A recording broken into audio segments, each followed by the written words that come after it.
everyone, I'm Mr. Cragee, Head of Weld House.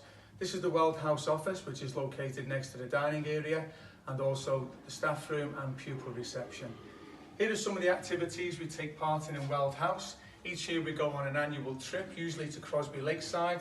We also take part in several charity fundraising activities as well. We raise money for local and international causes, including the East Meru Community School in Tanzania, which I visited last year. We look forward to welcoming you in September. Until then, take care everyone. Bye now.